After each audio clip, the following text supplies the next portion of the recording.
पहला क्वेश्चन देखिए, मगध शासक बिंबिसार का चिकित्सक कौन था? तो बिंबिसार जो थे उसका चिकित्सक था जीवक। ठीक है, बी ऑप्शन हो जाएगा जीवक। बिंबिसार जो है हर्यक वंश के संस्थापक थे। ठीक है, ये भी इंपॉर्टेंट है, पूछ लेते हैं हर्यक वंश के संस्थापक कौन थे। ठीक है, और बिंबिसार जो है पहले बौद्ध धर्म के अनुयायी थे, ये भी इम्पोर्टेंट है। ठीक है, और रानी जो एक चेलना थी, रानी चेलना, इसके उपदेशों से प्रभावित होकर इन्होंने जैन धर्म को अपना लिया था। ठीक है, बिंबिसार ने। उसके बाद नेक्स्ट है, निम्न घटनाओं पर विचार करें तथा निम्न कूटों में से सही उत्तर का कालानुक्रमिक चयन करें। ठीक है, नौजवान भारत का निर्माण, भारत सभा का निर्माण, स्वराज दल का निर्माण, दांडी मार्च, जलियांवाला बाग त्रासदी। ऐसे ही क्वेश्चन आपको सीटी में देखने को मिलेंगे, काफ़ी इंपॉर्टेंट क्वेश्चन है। सेम उसी पैटर्न के ऊपर ये प्रैक्टिस सेट जो है वो बनाए गए हैं, तो ये अपने दोस्तों के साथ भी शेयर करें और आप भी इनको अच्छे से करें। ठीक है, तो बात करें सबसे पहले जलियांवाला बाग हत्याकांड। ये आपको पता है 13 अप्रैल 1919 में हुआ था, 13/4/1919। ठीक है, उसके बाद बात करें दांडी मार्च। दांडी मार्च हुआ था आपका 12 मार्च 1930 को। स्वराज दल का निर्माण ये हुआ था मार्च 1923 में। और बात करें कौन सा रह गया, और नौजवान भारत सभा, ये हुआ आपका 1925 में। ठीक है, तो अब आप इनको कालाक्रम के अनुसार लगा सकते हैं, तो कौन सा सही हो जाएगा? ऑप्शन सी सही हो जाएगा। ठीक है, 1919 में क्या हुआ था? जलियांवाला बाग। फिर दांडी मार्च, दांडी मार्च 1930 में हुआ। फिर स्वराज दल का निर्माण, ये 1923 में हुआ। और फिर नौजवान भारत सभा, ये 1925 में। ठीक है दोस्तों, तो जो क्रम है वो इसके हिसाब से आएगा। पहले नंबर पे 4 वाला, फिर 2 वाला, फिर 1 वाला, और लास्ट में दांडी मार्च। ठीक है, तो ये क्रम हो जाएगा। उसके बाद है, उस्ताद अमजद अली खान को निम्नलिखित में से किस वाद्य यंत्र के उस्ताद के रूप में जाना जाता है? तो इनको जाना जाता है सरोद वादक। ठीक है, ऑप्शन ए हो जाएगा सरोद वादक। ठीक है, उसके बाद है, निम्न में से कौन सा युगम सुमेलित है? तो सही सुमेलित है वो आपने बताना है। तो ऑप्शन डी जो है कलपक्कम तमिलनाडु में, ये बिल्कुल सही है दोस्तों। कोट्टा आपको पता है कहाँ पे? राजस्थान के अंदर है। ठीक है, नरोरा ये कहाँ पे है? ये उत्तर प्रदेश में है। तारापुर, तारापुर आपका महाराष्ट्र में है, ये इंपॉर्टेंट है। ठीक है, राज्यसभा कब भंग की जाती है? सही जवाब है, तो राज्यसभा भंग कब की जाएगी? जब राज्यसभा पूर्णतः जो वो कभी भंग नहीं हो सकती दोस्तों। ठीक है, राज्यसभा भंग नहीं की जा सकती। और इसमें अगर कुल सदस्यों की बात करें तो 245 होते हैं। 12 सदस्य जो हैं वो भारत के राष्ट्रपति मनोनीत करते हैं। ठीक है, और जो सभापति होता है राज्यसभा का, वो कौन होता है? भारत का उपराष्ट्रपति। उसके बाद है, निम्न में से कौन सा कथन भारत में केंद्र और राज्य के बीच शक्तियों के बंटवारे के संबंध में सत्य नहीं है? तो कौन सा नहीं है? बात करें यहाँ पे, ऑप्शन हो जाएगा आपका सी, यानी कि दोनों ही सही हैं आपके। विधायी, प्रशासनिक और वित्तीय क्षेत्रों में शक्तियों के बंटवारे की योजना संविधान की 7वीं अनुसूची के अंतर्गत दी गई है। ठीक है, और अवशिष्ट शक्तियां जो केंद्र सरकार में निहित हैं, पहला ऑप्शन ये था, तो दोनों के दोनों सही हो जाएंगे। विभिन्न कृषि फसलों के लिए न्यूनतम समर्थन मूल्य की घोषणा करती है, कौन करती है?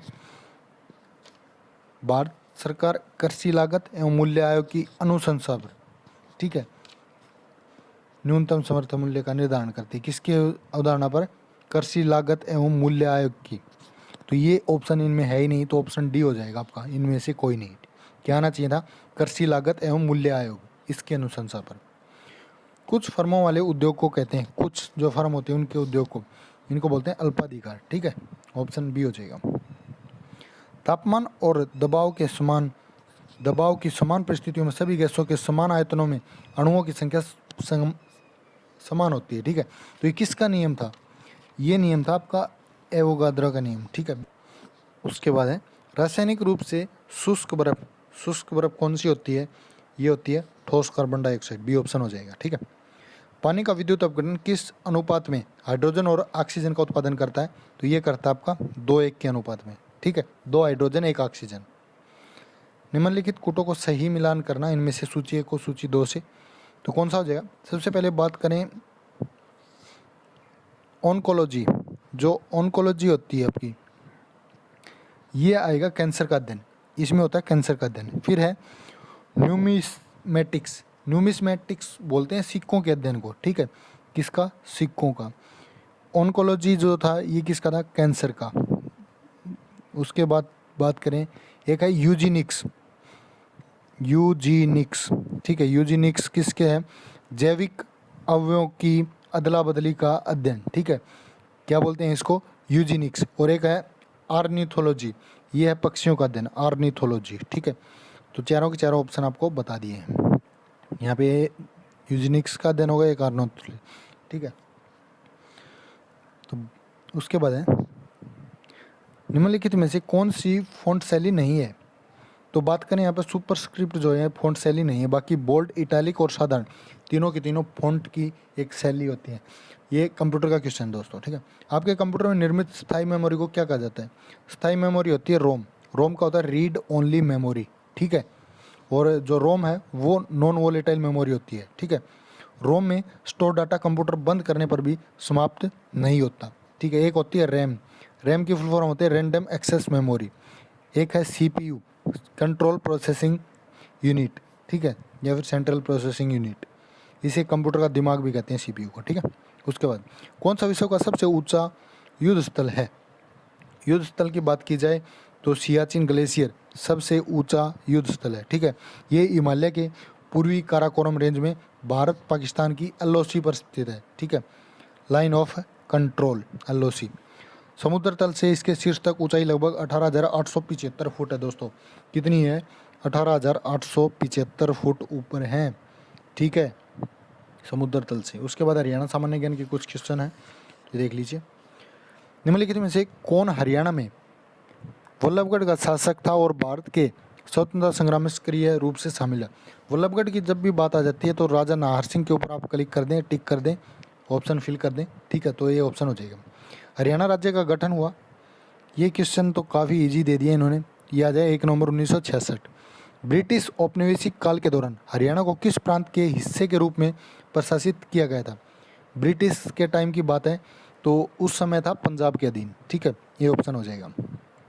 उसके बाद नेक्स्ट है, हरियाणा की निम्नलिखित में से कौन सी नृत्य शैली महाभारत के युद्ध के दिनों से चलती आ रही है? तो कौन सी नृत्य शैली है? ये है धमाल। कलसिया के राजा ने हरियाणा के कौन से शहर में किला बनवाया था? कलसिया के राजा तो ये बनवाया था छछरौली में दोस्तों, ठीक है। छछरौली जो है ये यमुनानगर में है, इंपॉर्टेंट है ये भी, ठीक है, यमुनानगर, छछरौली। और छछरौली को हरियाणा का चेरापूंजी भी कहा जाता है, क्योंकि यहाँ हरियाणा में सबसे अधिक वर्षा होती है दोस्तों, छछरौली में, ठीक है। वर्षा ऋतु का स्वागत करने के लिए हरियाणा में निम्नलिखित में से किस त्यौहार को मनाया जाता है? तो कौन से त्यौहार को मनाते हैं? ये मनाते हैं तीज को दोस्तों।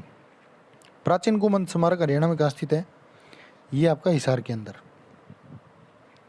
उसके बाद नेक्स्ट है, एक क्वेश्चन और रह गया यहाँ पे छोटा सा।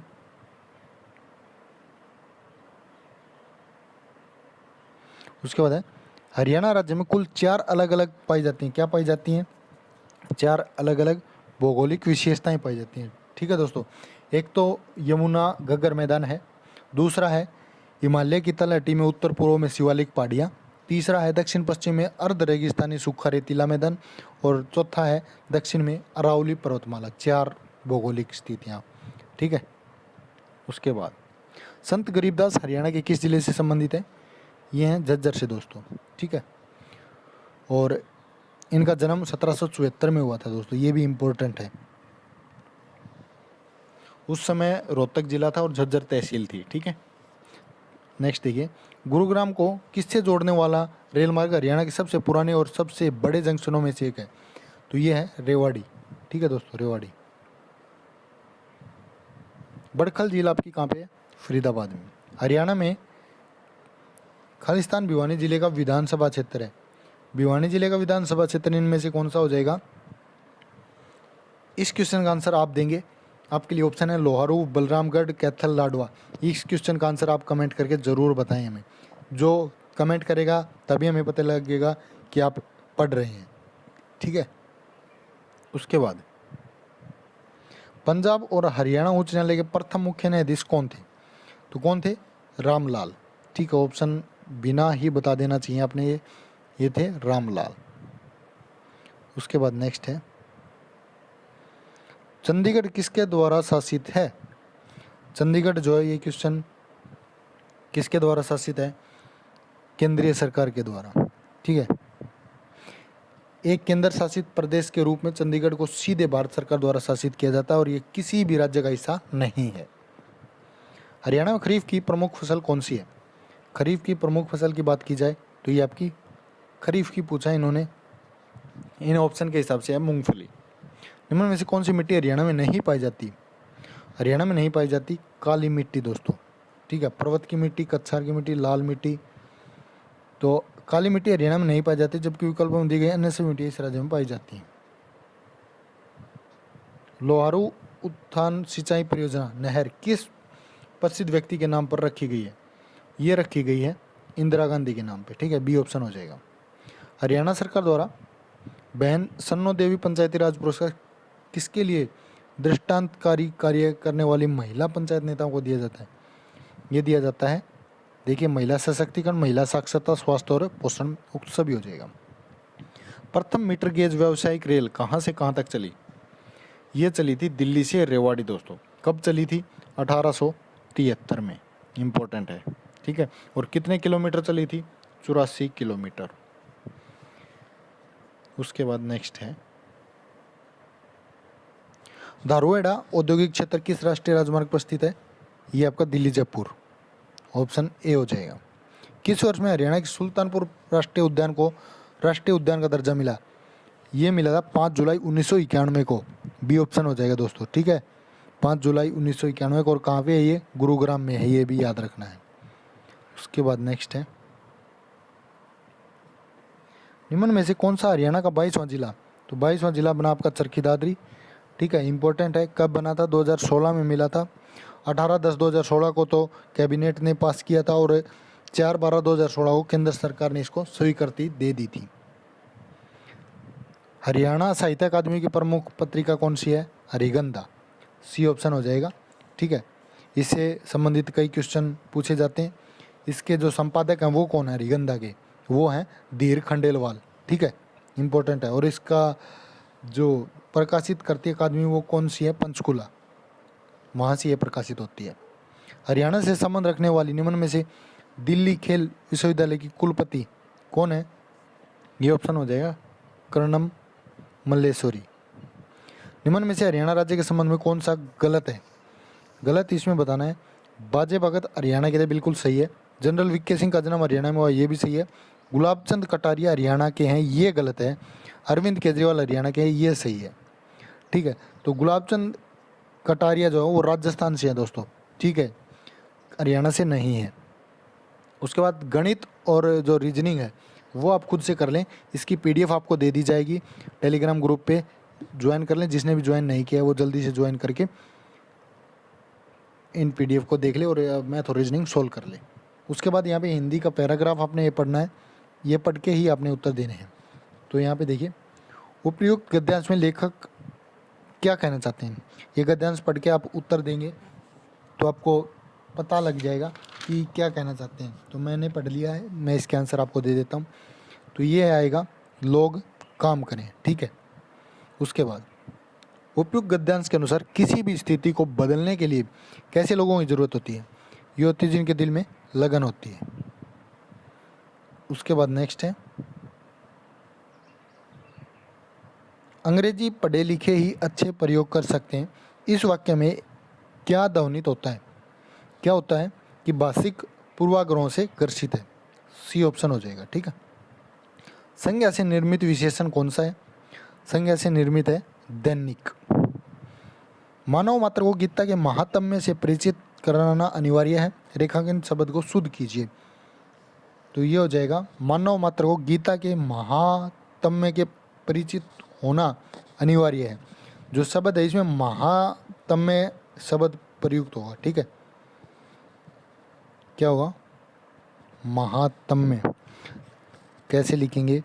माँ, फिर हा, और फिर आधा तय, फिर आधा मैं, और फिर ये। ठीक है, इसमें गलत दे रखा, पूरा तय है तो ये नहीं आएगा। ठीक है, तो कौन सा ऑप्शन इनमें से गलत हो जाएगा?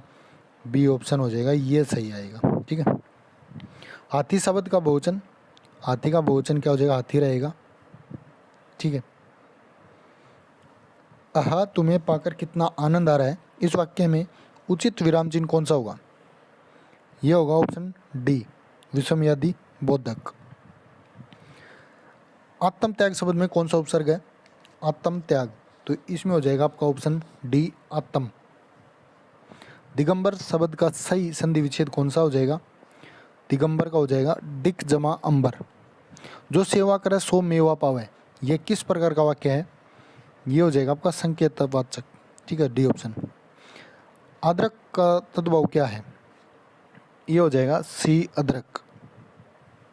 उसके बाद नेक्स्ट है अनेकार्थी शब्द मूक के गलत विकल्प का चयन करें। मूक का जो गलत है वो बताना है इनमें से। देखिए, चुप भी है, विवश, गूंगा, वाचाल, तो कौन सा हो जाएगा? चुप, विवश, गूंगा तीनों ही मूक के पर्यायवाची हैं, जबकि वाचाल मूक शब्द का विपरीतार्थक है। ठीक है, वाचाल ज़्यादा बोलने वाला होता है वाचाल। ठीक है, संधि का विलोम शब्द क्या हो जाएगा? संधि का विलोम हो जाएगा विग्रह। दांत गिनना मुहावरे का क्या अर्थ है? इसका अर्थ है उम्र पता लगाना। इनमें से कौन सा शुद्ध वाक्य है? तो इनमें से शुद्ध हो जाएगा आपका ऑप्शन डी, चंद्रगुप्त के कई नाम हैं। ठीक है, उसके बाद इंग्लिश है, इसका पैराग्राफ पढ़िए, उसके बाद ही आंसर देना है। Which of the following is the main focus of the passage? Passage का मेन फोकस क्या है? तो यहाँ पे बात करें कौन सा ऑप्शन हो जाएगा? ऑप्शन हो जाएगा आपका C, changing role of home economics as a result of changes in the world. ठीक है, कौन सा होगा? बदलते समय के साथ होम इकोनॉमिस्ट्स का कार्य भी बदल गया है। Which of the following is true with reference to democratisation? तो ये क्या हो जाएगा इसमें? इसमें हो जाएगा D option, becoming widely available to a populace. कहने का मतलब है ज़्यादा लोगों तक आसानी से पहुंच बन जाना। Which of the following means the same as efficiency? Efficiency हो जाएगा क्या? ऑप्शन सी हो जाएगा, एडिक्वेसी। ठीक है, इसका मतलब भी पर्याप्तता होता है। According to the passage the advent of mail order catalogue altered the role of home economists because क्या हो जाएगा? Their focus shifting to the instruction on but getting, buying and preserving clothing. तो ऑप्शन ए हो जाएगा सही। ठीक है, उन्होंने सिलाई सिखाने के स्थान पर कपड़े को खरीदना और संभाल कर रखना सिखाना शुरू कर दिया था। ठीक है, अगर आप पैराग्राफ की हिंदी बना लेंगे तो आसानी से इन क्वेश्चन का आंसर दे पाएंगे। Which of the following is not related to a decline in home saving? ये हो जाएगा changing fashion trends. Select the most appropriate synonym of the given word stun. Stun क्या होता है दोस्तों? स्टन होता है सुन करना या चकित होना या भौचक्का रह जाना। ठीक है, तो इसका सिनोनिम कहने का मतलब सेम मीनिंग, तो सेम मीनिंग हो जाएगा इसका शोक, डी ऑप्शन। ठीक है, शोक का मतलब क्या है? हैरान रह जाना। सेलेक्ट द एंटोनिम यानी उल्टा बताना किसका? Waste, VAST। इसका मतलब क्या होता है? इसका मतलब होता है परस्पर। ठीक है, या फिर लिमिटलेस। तो ए ऑप्शन हो जाए सही है, एक मिनट, तो इसका हो जाएगा समाल, बी ऑप्शन हो जाएगा। ठीक है, उसके बाद नेक्स्ट है select the option that can be used as a one word इसमें बताना है। An outgoing socially confident person, तो इसका क्या हो जाएगा? बहिर्मुखी व्यक्ति अर्थात आत्मविश्वास और उत्साह से परिपूर्ण व्यक्ति क्या बोलेंगे? तो इसको बोलेंगे एक्सट्रोवर्ट, डी ऑप्शन हो जाएगा दोस्तों। ठीक है, select the incorrectly spelled word, जो गलत है वो आपने इनमें से बताना है। कौन सा ऑप्शन हो जाएगा? कंपलसरी, बी ऑप्शन गलत है। सही क्या आनी चाहिए? COMPULSORY आना चाहिए, ERY नहीं आएगा। ठीक है, तो ये गलत हो जाएगा। Select the correctly spelled word, इसमें भी करेक्टली कमेटी की जो स्पेलिंग होती है वो क्या होती है? OMMITTE, तो कौन से ऑप्शन में है? ए ऑप्शन में है, ये सही हो जाएगा। उसके बाद है ग्रामेटिकल जो एरर है वो आपने बताना है। Please ensure that you converting your face with a mask when you go out, तो इसमें क्या आ जाएगा? इसमें आ जाएगा that you covering your face, ठीक है। तो ये जो ऑप्शन है इसकी जगह पे क्या आना चाहिए? कवर यूर फेस आना चाहिए, कवरिंग यूर फेस नहीं आना चाहिए, ठीक है। तो ए ऑप्शन हो जाएगा इसका सही। Select the most appropriate option that can be substitute, तो इसका क्या बताना है? No substitute required. If she likes the scenery she will paint it, तो इसमें क्या आ जाएगा? इफ़ सी लाइक्स की जगह पे इसमें आ जाएगा ऑप्शन डी, कुछ भी रिक्वायर्ड नहीं है, नो सब्स्टिट्यूशन रिक्वायर्ड, ये बिल्कुल सही है, ठीक है। क्योंकि इसमें केवल प्रोबेबिलिटी का ही भाव प्रयुक्त होता है, ठीक है, इसलिए इसे ओपन कंडीशनल कहा जाता है। ऐसे वाक्यों में ऑफ क्लाज को प्रेजेंट टेंस में तथा मेन क्लाज को फ्यूचर टेंस में ही रखा जाता है। Select the most appropriate option to fill in the blank. The teacher asked us to write our answer, तो इसमें क्या आ जाएगा? इसमें आ जाएगा लीजिबली, ठीक है। लीजिबली होता है मतलब स्पष्टता से, ऑप्शन डी हो जाएगा। उसके बाद select the most appropriate option to fill in the blank. His condition was so critical that a senior doctor dash perform the operation, तो इसमें हो जाएगा हिमसेल्फ, ठीक है, D option. Select the correct passive voice बनाना है यहाँ पे। In the evening we water the plants, तो इसका क्या हो जाएगा? The plants are watered in the evening, B option इसका सही हो जाएगा दोस्तों, ठीक है। तो ये था आज का वीडियो, कैसा लगा कमेंट करके ज़रूर बताइए। जिसने भी अभी तक चैनल को सब्सक्राइब नहीं किया है वो जल्दी से